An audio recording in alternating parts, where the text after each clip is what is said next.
Hola, buenas tardes queridos amigos, bienvenidos al 9º episodio de Hecho y Derecho. Después de un breve receso retomamos estas conversaciones, estas charlas con nuestros amigos de siempre. Javier, Eddie, ¿cómo están? Buenas tardes. Hola querido Roger, Eddie, muy buenas tardes, espero que se encuentre muy bien, sí, con algún problema de orden de salud de nuestro amigo Eddie, pero creo que ya se encuentra muy bien, ¿no es cierto, Eddie? ¿Cómo estás tú? Muy bien, ¿cómo estás, Roger, Javier? Es un gusto volverlos a ver y encontrarnos en este espacio. Sí, ya mejorando, estamos con toda la predisposición y la energía para empezar este 9º episodio. Excelente. Hemos vuelto de unas 2 semanas aproximadamente de receso y volvemos con toda la energía de siempre para compartir nuestras ideas, ponerlas sobre la mesa y estar abiertos a debate.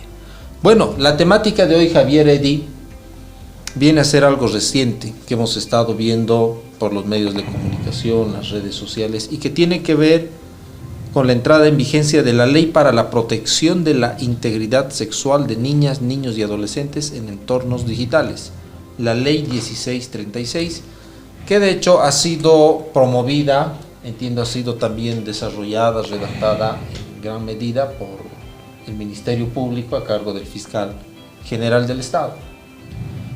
Lo que quiero preguntarles en primera instancia es, ¿cuál es la percepción, si quieren genérica en un primer momento y luego vamos desarrollando algunos aspectos positivos, negativos, conflictivos que tenga esta ley? ¿Cuál es tu percepción, Javier? Sí, bien, gracias, Roger. Un tema interesante, sin duda, y que invita al debate. Yo creo que la ley es, desde las intenciones en las que se ha tenido, es necesaria.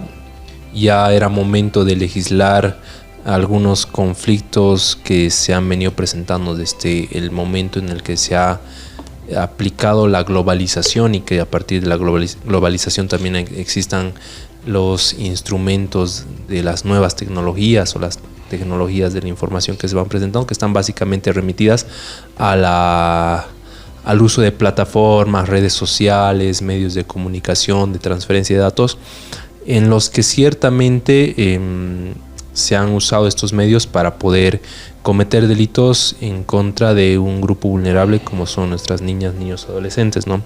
Y en el contexto mismo nosotros entendemos y sabemos muy bien que son muchos de nuestras niñas, niños, adolescentes quienes usan bastante estas redes sociales y muchas veces son captados por agresores para cometer fines ilícitos, ¿no? Y victimizar a nuestros niños.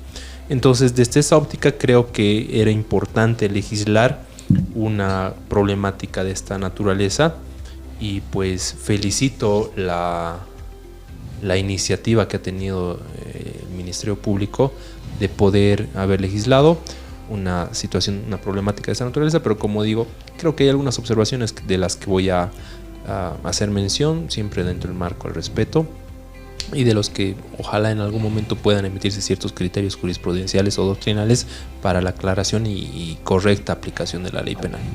Perfecto, necesario, decía Eddie. Gracias, Roger.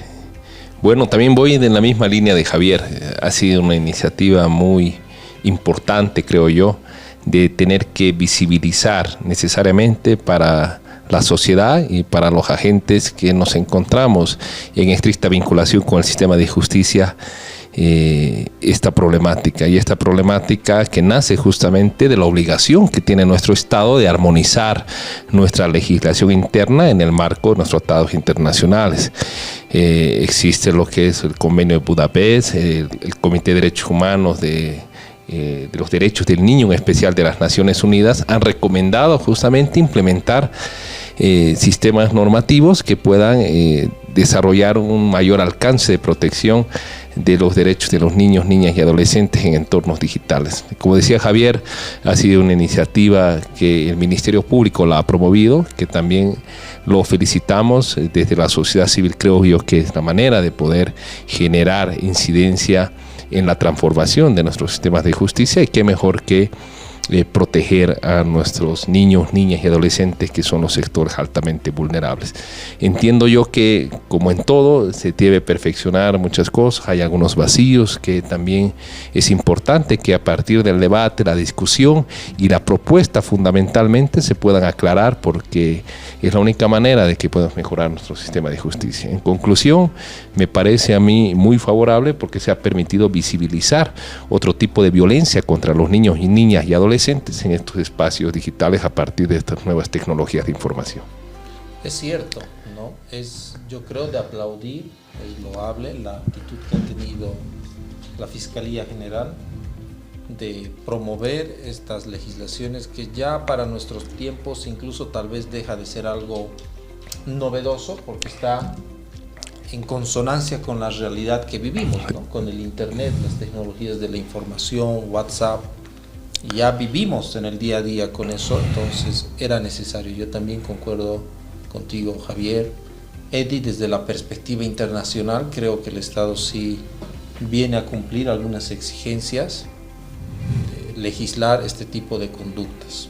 Yo creo que es de aplaudir, y en ese marco también de aplaudir lo que está bien, también tenemos que someter a un debate abierto, transparente, algunas cuestiones no que están mal, ¿no? Sino que pueden estar sujetos a un criterio distinto. Y creo que es lo que en realidad viene a enriquecer este tipo de actuaciones.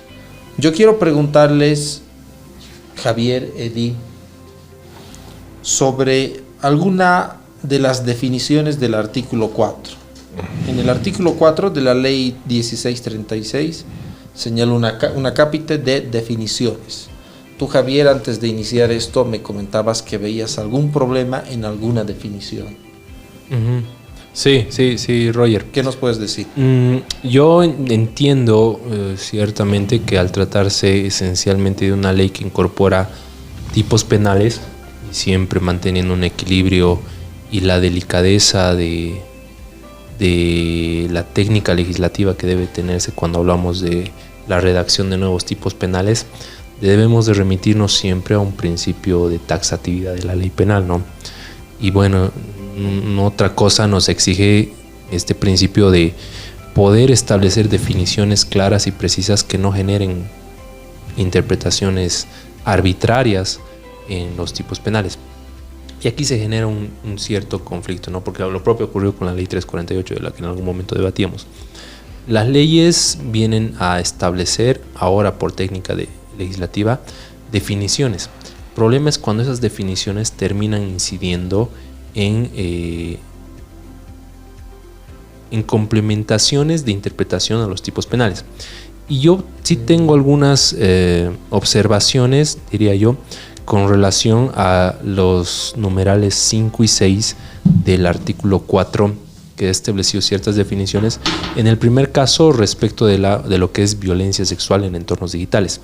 Me voy a permitir dar lectura en este momento porque dice que todo acto sexual, la tentativa de consumar un acto sexual, los comentarios o insinuaciones sexuales no deseados o las acciones para comercializar o utilizar de cualquier otro modo la sexualidad de una persona mediante coacción por otra persona, independientemente de la relación de esta con la víctima en cualquier ámbito como en el entorno digital. Lo que a mí me preocupa es que si tú revisas a priori el nomen juris, si quieres llamarlo así, dice violencia sexual en entornos digitales, pero en la definición misma de la violencia sexual en entornos digitales me preocupa que se haga una serie de definiciones, incorporaciones de ciertos verbos que diga en la parte última en cualquier ámbito y complemente como en el entorno digital, cuando en realidad solo deberías de remitirte al entorno digital en sí mismo. Porque si tú hablas como de manera genérica en cualquier ámbito, estarías estableciendo que también esto podría realizarse en un ámbito presencial, inmediato, espontáneo, físico. Y bueno, muchas de estas cuestiones podrían entrar en colusión con las formas de interpretación de otros tipos penales que ya se encuentran incorporados en el Código Penal y en otras leyes penales. Ahora, respecto del acoso sexual como definición en el numeral 6 en entornos digitales, dice que debe definirse a toda conducta reiterada de intimidación, hostigamiento, persecución a través de medios digitales, como mensajes, correos electrónicos, publicaciones en redes sociales o cualquier otra forma de comunicación electrónica. Hasta ahí creo que está bien, sin embargo, se incorpora esta conclusión, si quieres llamarla así, o el resultado a estas acciones que digan que tengan por objeto o resultado generar miedo, angustia o daño psicológico en la víctima. Yo, y esto lo dije en algún momento, y entiendo que mucho de lo que se habla en relación al juzgamiento con perspectiva de género debe de integrar el entendimiento y cabal comprensión que no todos los delitos de género, como entendemos mal, porque es un sesgo, es un estereotipo de género, el creer que todas nuestras víctimas en violencia de género van a tener necesariamente un daño psicológico. Pero en la definición del acoso sexual en entornos digitales, exige en el entendimiento de esta definición que esta conducta esté vinculada a tener un objeto resultado, el generar medio, angustia o daño psicológico. Y esto limita la comprensión en algún momento y la interpretación de los tipos penales de que en algún momento creamos que necesariamente la víctima tiene que tener algún daño psicológico, angustia o miedo.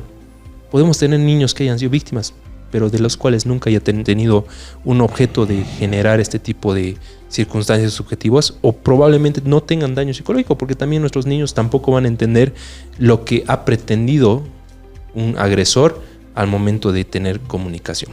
Entonces, respecto a estas definiciones, creo que son cuestiones que hay que modularlas y pues generar un poco de interpretación doctrinal, jurisprudencial, para poder aclarar estas situaciones, de las cuales personalmente tengo estas observaciones.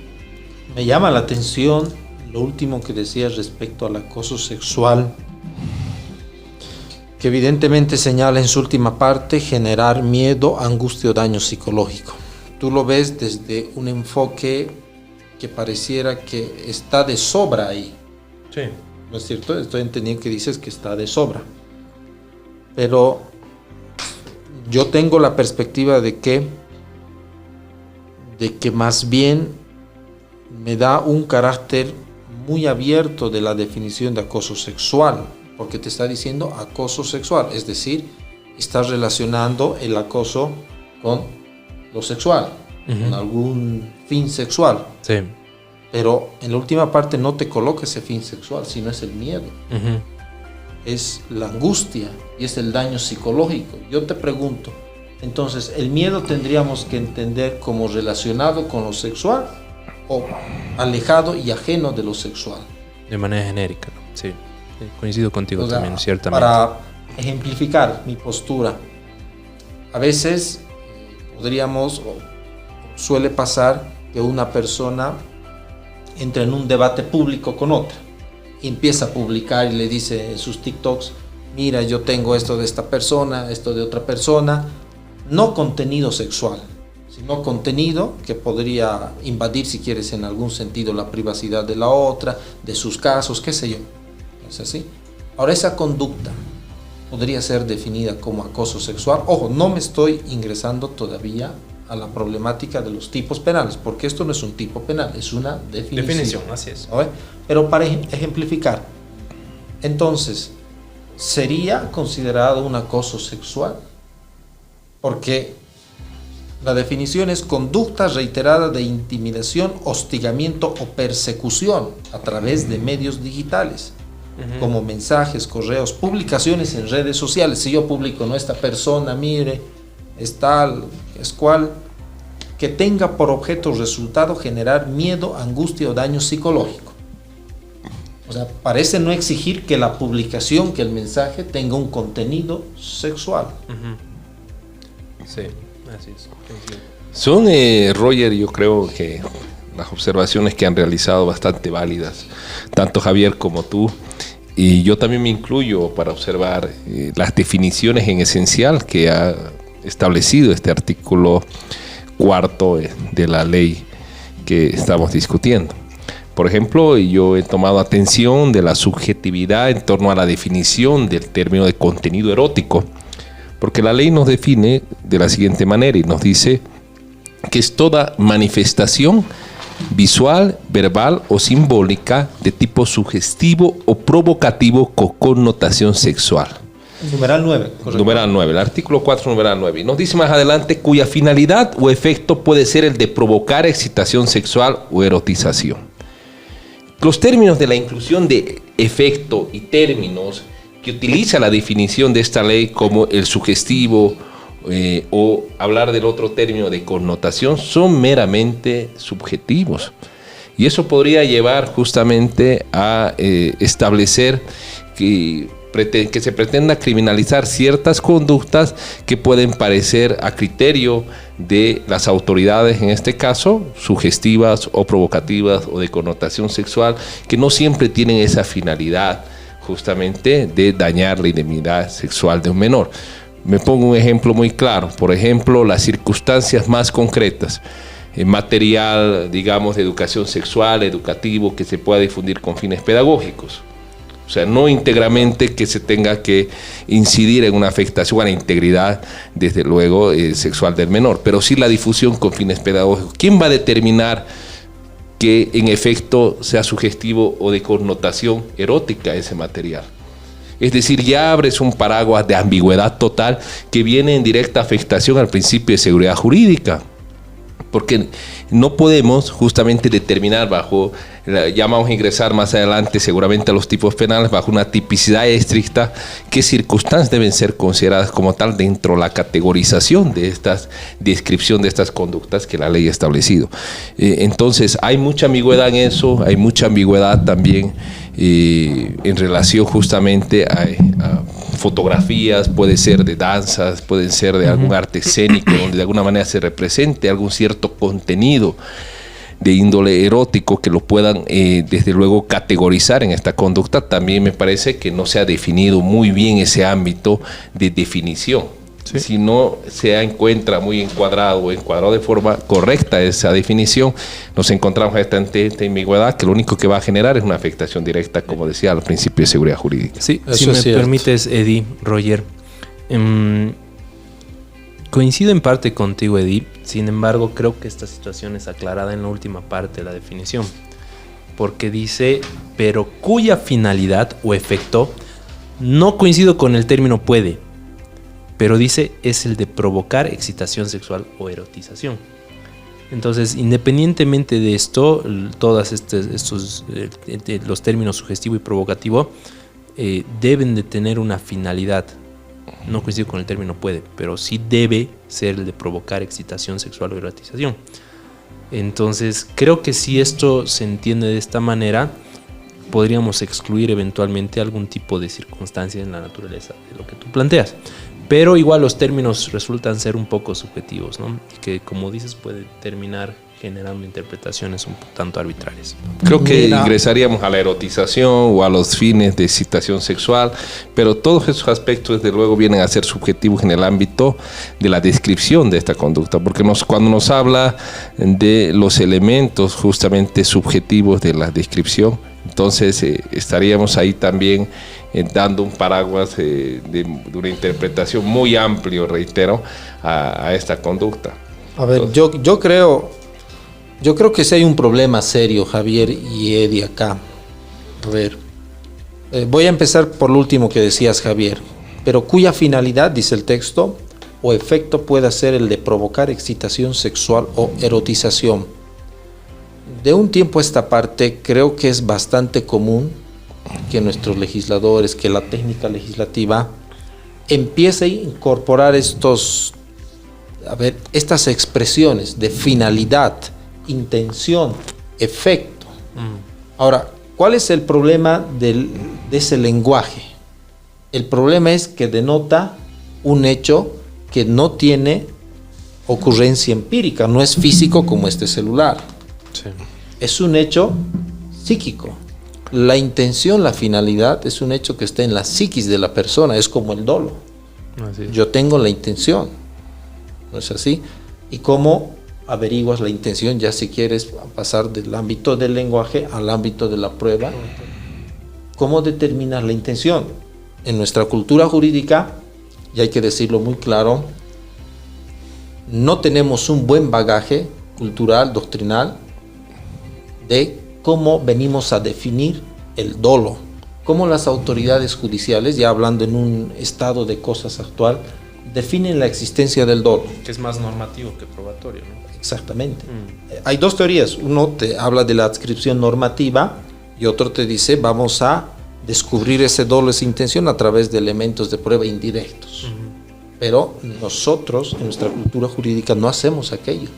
Es normativo, es como que existe una presuposición del dolo. Ahí yo creo que parte un cierto peligro de arbitrariedad, más que de discrecionalidad. Y dos, señala, es toda manifestación visual, verbal o simbólica de tipo sugestivo provocativo con connotación sexual que no necesariamente implica la representación explícita de actos sexuales. ¿Qué quiere decir? Que una figura que implícitamente te está señalando un acto sexual puede ingresar en esta definición. Y quiero aprovechar esto para pasar a los tipos penales. ¿Qué te dice el artículo 302? Ya es tipo penal. Abuso sexual de niños, niñas o adolescentes por medios digitales.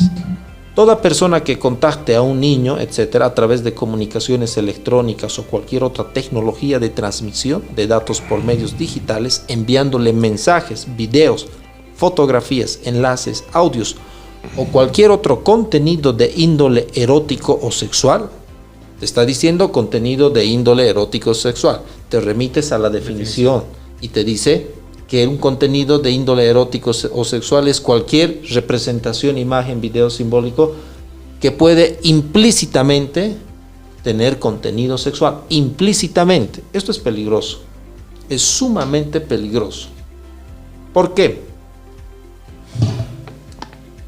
Porque primero depende de la carga conceptual y valorativa del sujeto que va a hacer la interpretación y valoración de ese símbolo. Para ejemplificar mi punto de vista, ustedes saben que en el WhatsApp hay una manito que hace así, ¿no es cierto? Hay otra manito que está apuntando así. Sí. Muchas veces yo he visto en su chat de Eddie, creo. ¿Qué vas a ver en mi chat? Seguramente los tuyos. Bueno, normalmente en estas conversaciones entre amigos a veces aparece este símbolo. Sí. Esa mano. ¿No es cierto? Bueno, ¿a qué me voy? Tú le muestras ese símbolo a una persona de 30 años, para arriba, 25 si quieres, te puede decir, está bien, son emojis, son stickers, qué sé yo, son símbolos que pueden denotar un contenido sexual, ¿correcto? Sí. Pero mostrarle eso a un niño, qué sé yo, a ver, de 4 años, 5 años, ¿qué significa para él eso? Nada. No significa nada. Porque él no tiene todavía la carga conceptual, no tiene el conocimiento, el background para poder interpretar ese hecho. Si yo ahorita te muestro aquí una fórmula matemática y te digo qué es, tú probablemente me digas, yo no sé nada de matemática, no sé qué es. Eddie, lo mismo, yo igual.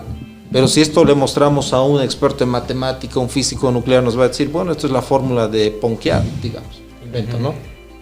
Es diferente la interpretación de un hecho si tú tienes los conocimientos adecuados. Entonces, aquí va mi pregunta. Ojo que esto es una ley destinada a niños. ¿De quién va a importar la valoración de ese hecho? ¿Del niño? ¿Del juez? ¿Del fiscal? Porque va a ser diferente. Yo creo que, Roger, ahí sí coincido contigo hasta la última parte. Porque si bien es una ley que está destinada a la protección de niños, no es una ley destinada a la interpretación de niños. Porque al final de cuentas resulta, creo, no sé el término, resulta, no es importante considerar lo que el niño interprete, ¿no? Entonces, al final de cuentas, lo que el código, por lo menos la ley, lo que establece es cuál ha sido la finalidad dentro de esta subjetividad del autor, pero no la que el niño haya podido percibir, entender, comprender o interpretar, sino la que él, el conocimiento que él tenía y la finalidad que él tenía. Te corto con 2 palabras y te dejo seguir hablando. O 3 si quieres. Principios de lesividad. ¿Aplica? Ya es un tema, claro, ciertamente debate, pero creo que la ley está destinada esencialmente, además del castigo, sanción, a la prevención, no como toda ley penal. Entonces, si hablamos del principio de lesividad, aquí viene el problema un tanto de lo que veíamos, ¿no? De ver y establecer si hay daño psicológico en el menor, porque estamos viendo que en algunos casos las definiciones te exigen que haya daño psicológico al menor, y ahí por eso yo cuestiono ¿por qué tenemos que exigir a veces un daño psicológico al menor? Al final de cuentas, el menor pudo no haber interpretado que esa era una manifestación de orden sexual erótico. ¿Y qué ocurre si no le aconteció, no ha generado un daño psicológico? Se presenta un problema, porque en lo que tú planteas, ciertamente el niño pudo no haber interpretado ni saber de lo que estás hablando. Nunca haberse enterado. O no haberse enterado de que era un mensaje destinado a una cuestión de orden sexual. Pero es un tema interesante que lo planteas y no sé si en todo el capítulo lo vamos a poder debatir, pero sí, coincido en que hay cuestiones vinculadas a lo que tú planteas, a la interpretación de lo que el niño, la niña o adolescente puede entender sobre aquello. ¿Qué piensas? ¿Qué nos dices? Bueno, ahí ingresamos, querido Roger, a lo que yo en su momento les planteaba, ¿no? La ambigüedad en la definición de las conductas que en gran parte, o de las terminologías que en gran parte ha utilizado la ley. Cuando yo te planteaba hace un momento el término de contenido erótico como una definición prevista en el artículo 4, numeral 9, es parte de esta definición, nos dice, toda manifestación visual, verbal o simbólica de tipo sugestivo o provocativo. Pero ¿quién determina qué es sugestivo o provocativo? Y ahí ingresa justamente, y es válida la posición que has asumido en relación de criticar esa sugestividad. Porque si lo vamos a establecer en proporción de lo que decía, por ejemplo, Javier cuando tomó la palabra y me dice que desde luego que se condiciona el numeral 9 a provocar la excitación sexual o erotización, no deja de ser sugestivo esa manifestación, porque ¿quién debería determinar cuál es la finalidad o el efecto de provocar excitación sexual o erotización? ¿Cómo podríamos demostrar que la finalidad justamente de esta persona es provocar esa excitación o erotización? Y ahí ingresamos nuevamente a ese bagaje de ambigüedad. Yo también considero mucho de que el artículo, por ejemplo, que tú has mencionado, Roger, el 312, el quinquiés, por ejemplo, cuando castiga el contacto con el propósito de obtener un encuentro contenido sexual, lo castiga de 3 a 6 años.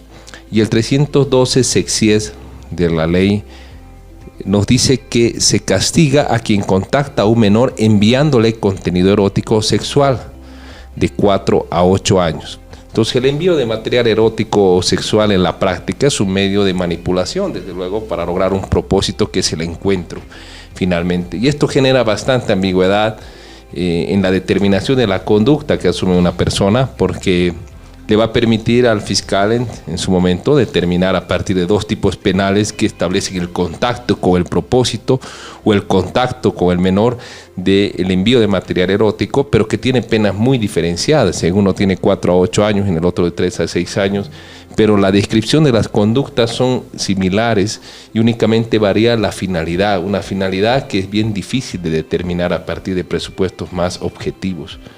Entonces, esta ambigüedad también en la práctica va a generar, desde luego, problemas en la implementación, principalmente ya en el marco de la construcción del análisis tipológico de las conductas que vayan a ser establecidas o catalogadas en el marco de estos tipos penales. Yo creo que sí, Eddie. Es buena la observación que haces, no me había percatado de aquello. El propósito es básicamente muy similar, pero sí tiene una leve diferencia en cuanto al propósito. Bueno, son temas que hay que ir debatiéndolos, hay que ponerlos sobre la mesa y seguramente ya van a surgir ideas. Sí, y esto creo que se ocasiona, Roger, por algo que lo hablábamos en algún momento, ¿no? Yo soy muy crítico de cómo se implementa nuestras leyes en todos los ámbitos. Y no quiero atribuir responsabilidad en una institución en concreto, sino es un tema cultural nuestro. El problema es que empezamos con la socialización cuando la ley ya está hecha. Pese aquí, y esto todos tenemos que asumir responsabilidad, el Ministerio Público ya la promovió hace bastante tiempo, pero sí, a veces somos muy pasivos, ¿no? De solo esperar cuando la ley se aprueba, se promulga, se publica, está en vigencia y recién queremos empezar con los cuestionamientos. Y aquí hay que hacer una mea culpa. Este proyecto de ley que se tenía ya estaba hace mucho tiempo, ya fue parte del debate y a veces esperamos, ¿no?, que tenga que estar ya aprobada como ley y recién empezar a cuestionarla.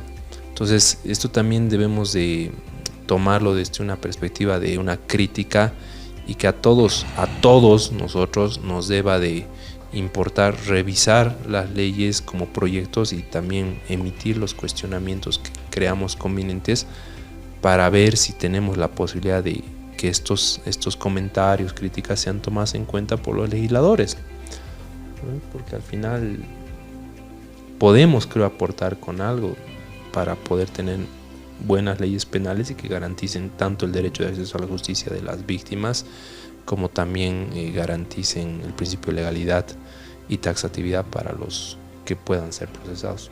Es cierto, eso es cierto. Muchas veces ya hacemos esto que estamos haciendo paradójicamente ahora, sí, que ya está promulgada recién.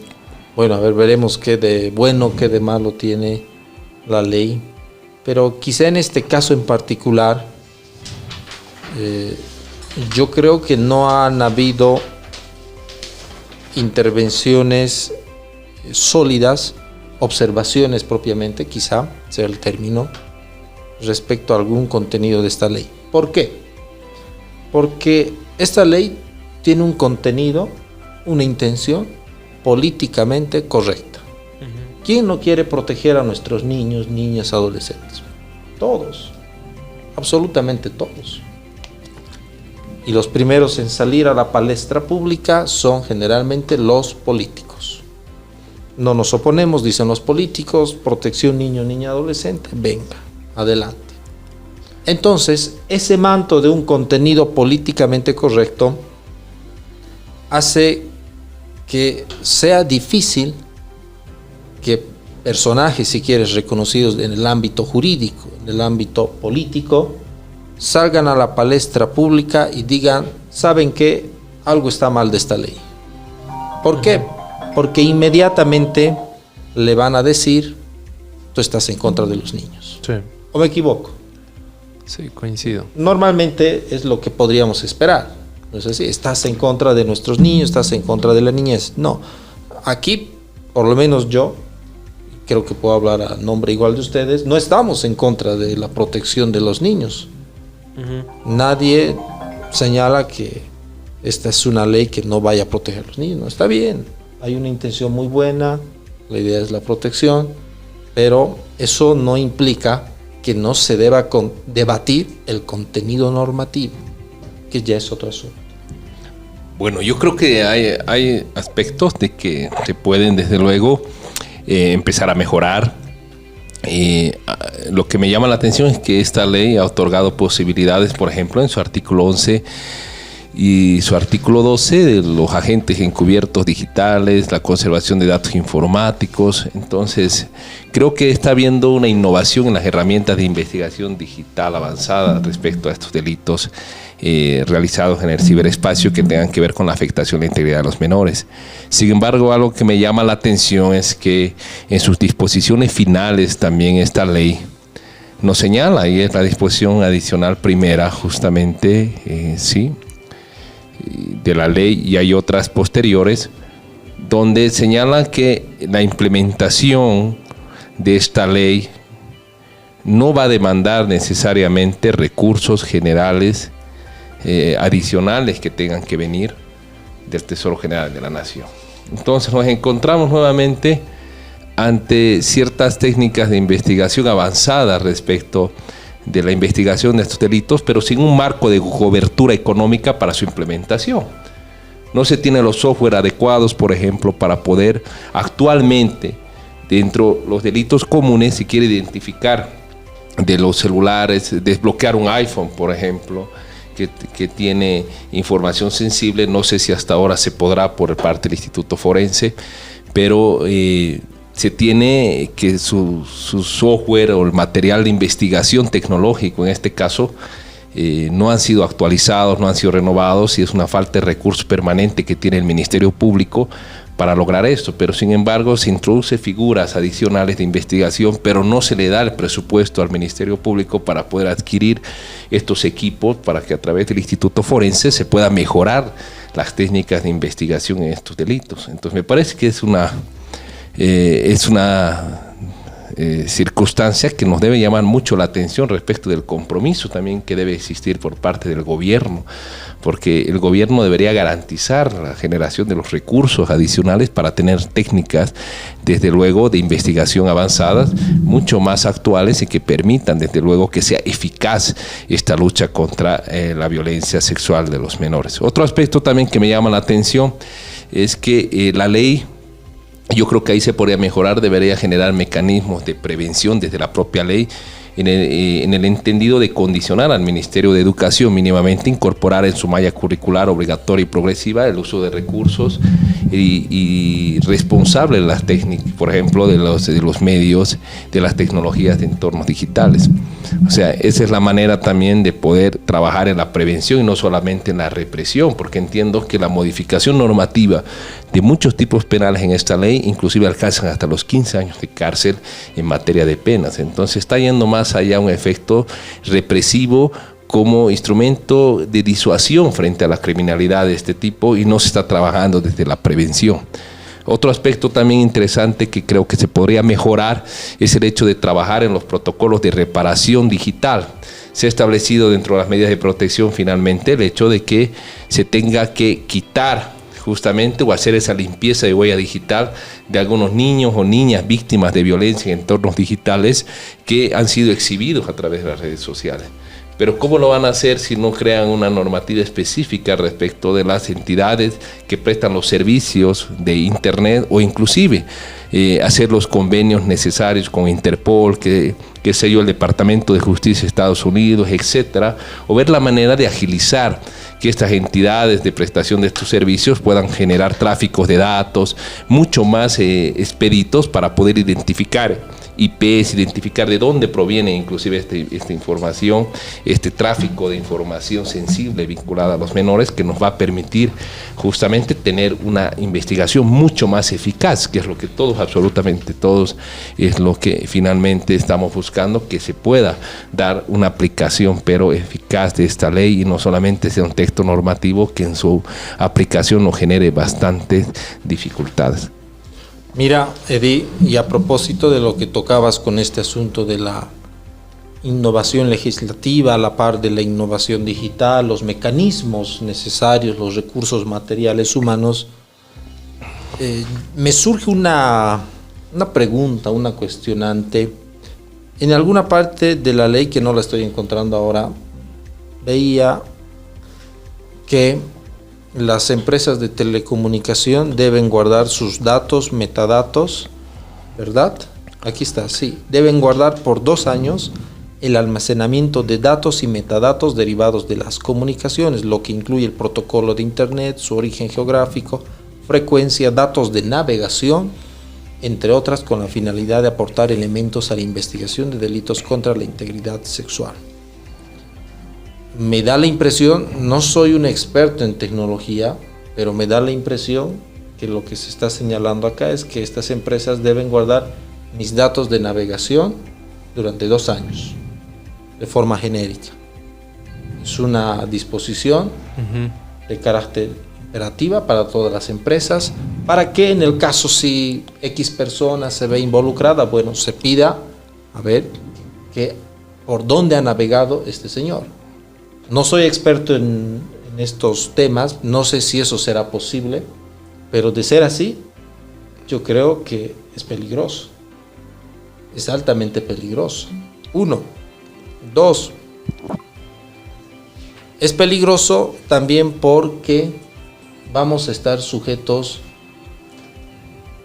a lo que el experto que vaya a analizar la información nos diga. ¿A qué me voy? Este tema de la tecnología, de los datos, de los metadatos, ciertamente se suele decir que son cuestiones complejas, más para los abogados. ¿No es así?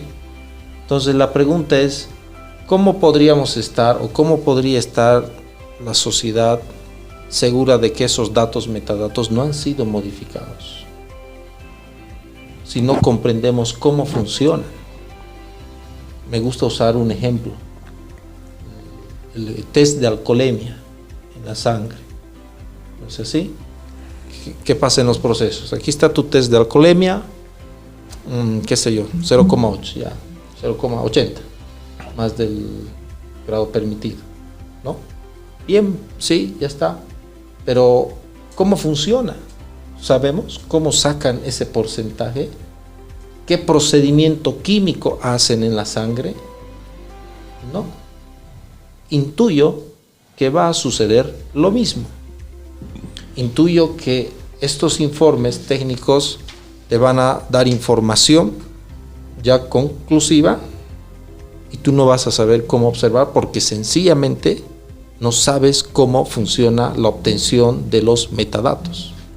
Sí, pero ahí sí, Roger, es un riesgo que hay que correrlo, porque al final de cuentas todo en materia investigativa y de orden probatorio va a emerger de cierta colección de información que al final está sujeta a la interpretación del fiscal, del juez, de nosotros. Entonces, si ese es el temor, habría que preocuparnos ya de muchas cosas, empezando por las pericias psicológicas y todo, ¿no? Porque tampoco somos expertos en el área. Entonces será obligación nuestra y un reto también tratar de comprender cómo funciona esto y poder contrastar, cuestionar este tipo de cuestiones, y también una invitación a los peritos en informática a poder capacitarse de mejor manera. Y que nos capaciten también. Y además, sí.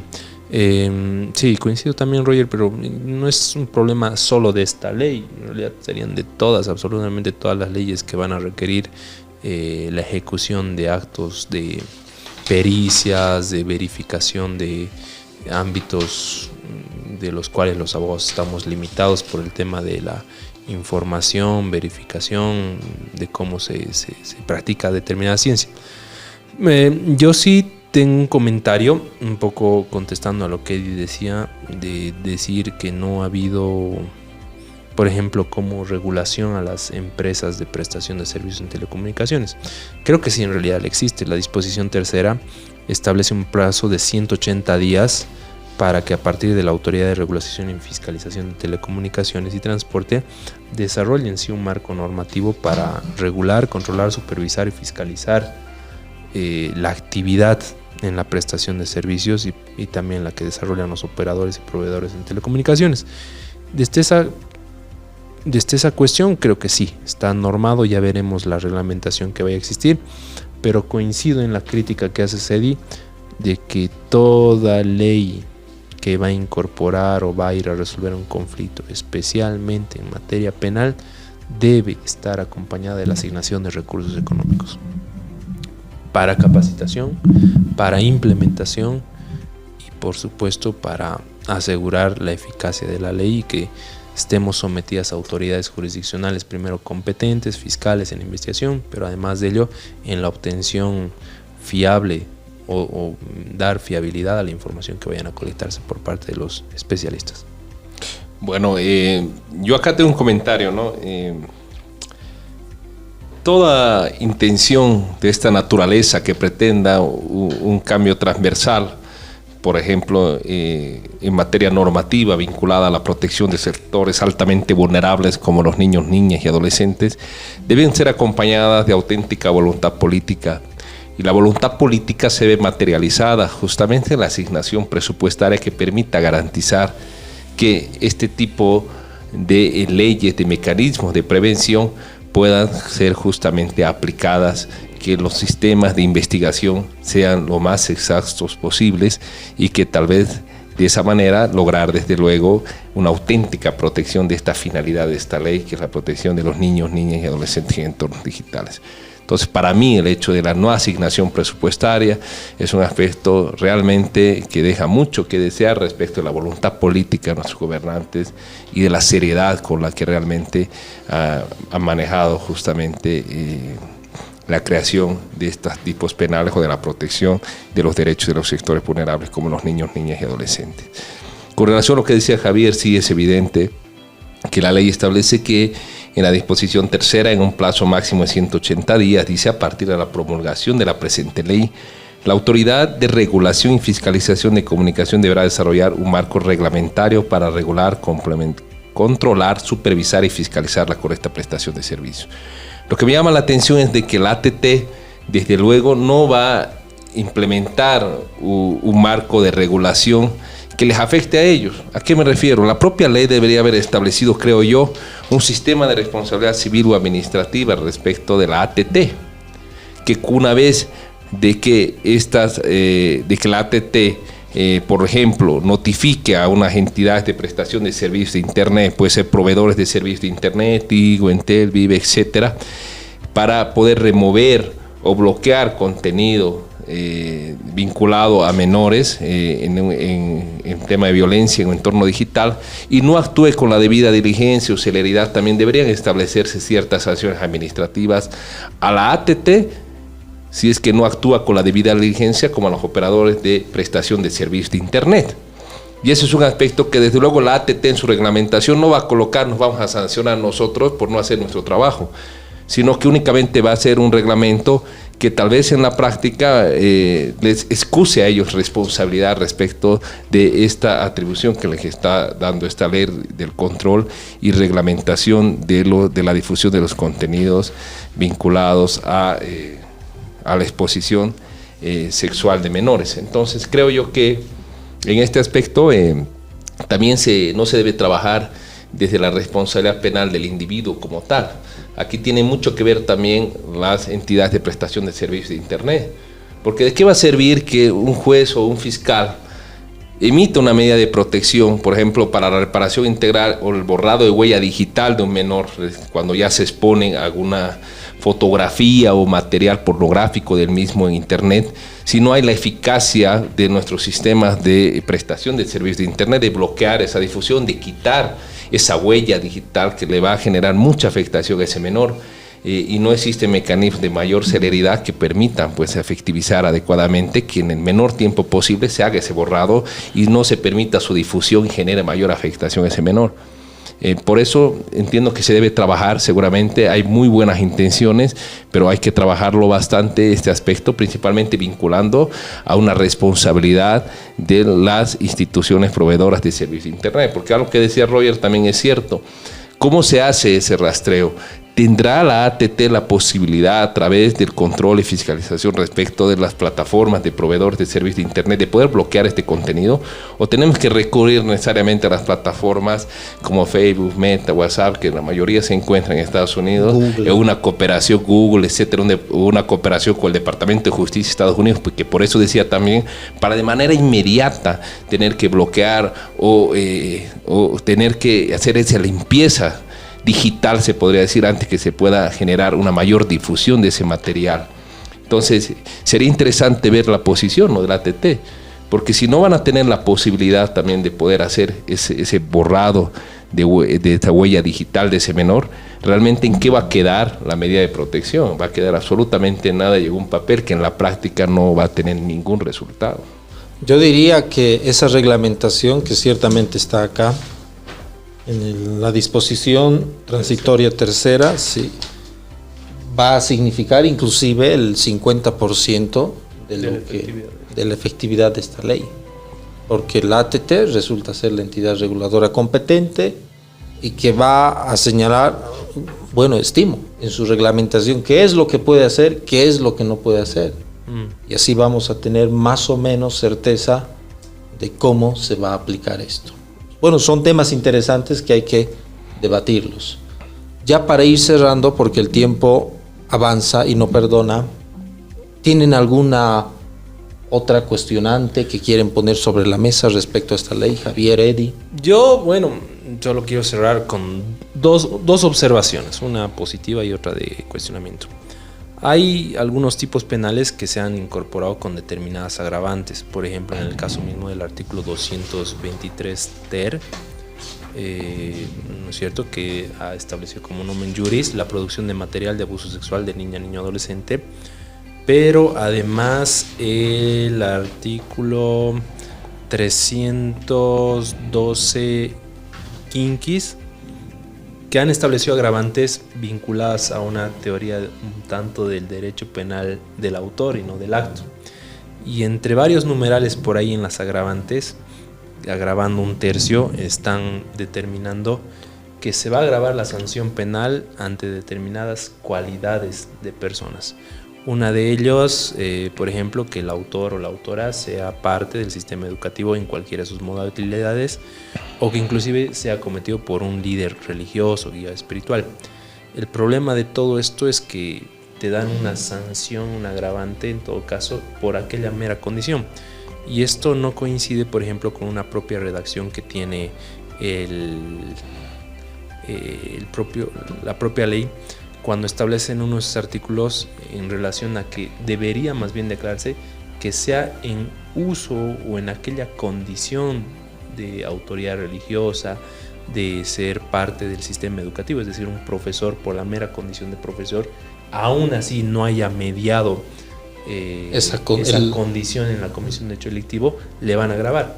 Entonces es una circunstancia que debería de complementarse y ojalá esto se haga a partir de una complementación en sede legislativa, que sería lo ideal, o por último, pues ante la emisión de criterios doctrinales que vayan a surgir por el Tribunal Supremo de Justicia, que no creo que vayan a ser prontos todavía, porque igual seguramente de aquí a unos años llegarán los casos en grave casación ante las investigaciones que ya existen, ¿no? Es más, en Cochabamba ya tenemos un caso, en Santa Cruz existe otro caso ya por el que se emitió condenas. Y el segundo comentario, que es positivo, bueno, ciertamente, como decíamos, las intenciones son buenas, felicito y aplaudo también aquella intención, y pues ojalá realmente esta ley permita modular, pero prevenir en todo sentido esta violencia digital, violencia sexual digital y en estos entornos que vienen sufriendo constantemente nuestros niños, porque inclusive he visto casos en los que estos depredadores sexuales crean cuentas en juegos que los niños usan y los van captando de esa manera, ¿no? Entonces es una situación también que se presenta, y por supuesto también un llamado a la reflexión a los que son padres, pues también siempre los controles empiezan en casa, ¿no? No es darle un celular, un juego en red, y también hay que saber de los riesgos y peligros que las redes traen consigo. Eso es cierto, muy buen apunte, Javier, de las agravantes. No es lo mismo tener esa condición que usar esa condición para delinquir. Uh-huh. Es muy diferente, quizá haya que hacer alguna complementación ahí. Eddie, ¿tienes algún último planteamiento sobre? Bueno, sí, ya para terminar, Roger, Javier, ha sido un episodio muy, muy interesante. Yo te diría de que me quedo con la manifestación que hizo Javier. Esta ley se ha logrado justamente su publicación, su entrada en vigor a partir de una gestión realizada por el Ministerio Público. Ha realizado, creo yo, muy buenas gestiones, pero justamente para su aplicación práctica de esta ley necesitamos, desde luego, recursos y principalmente trabajar en todas estas circunstancias que tienen que ver con esos vacíos o ambigüedades en la construcción, principalmente de los conceptos y las definiciones y la configuración de los marcos normativos descriptivos de los tipos penales que se han modificado.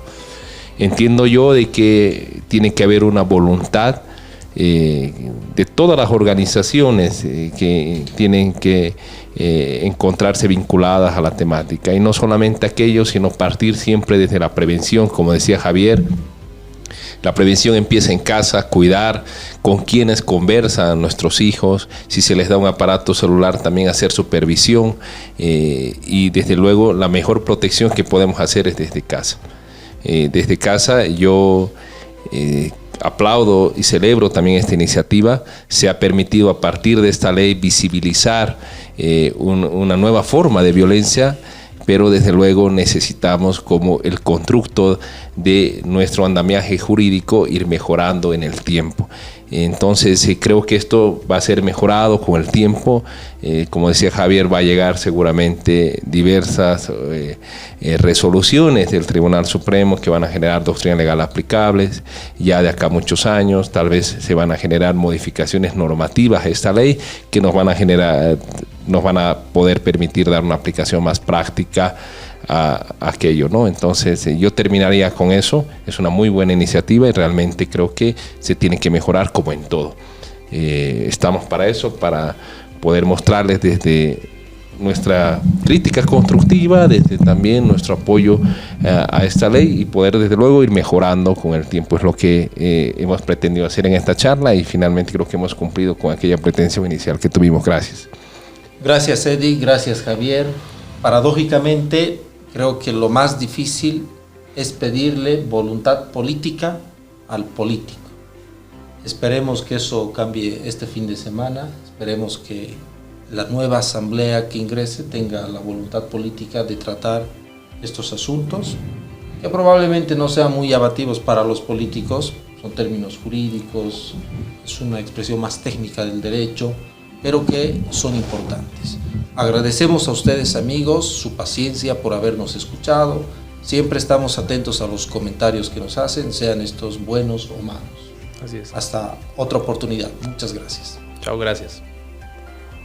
Hasta luego.